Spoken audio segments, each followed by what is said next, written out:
Hi everyone, here I've got LG K51s and let me show you how to clear browser data on the following device. So first of all, let's open the browser.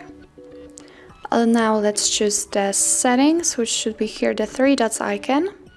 Yes, and now let's click on the history. And here, as you can see, we've got all pages which we've visited previously, and let's click on clear browsing data.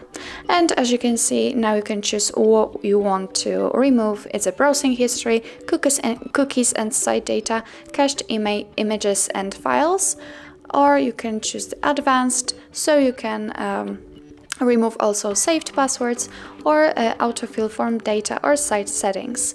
So let me choose also saved passwords, but we've got none. Let's get back and click clear data.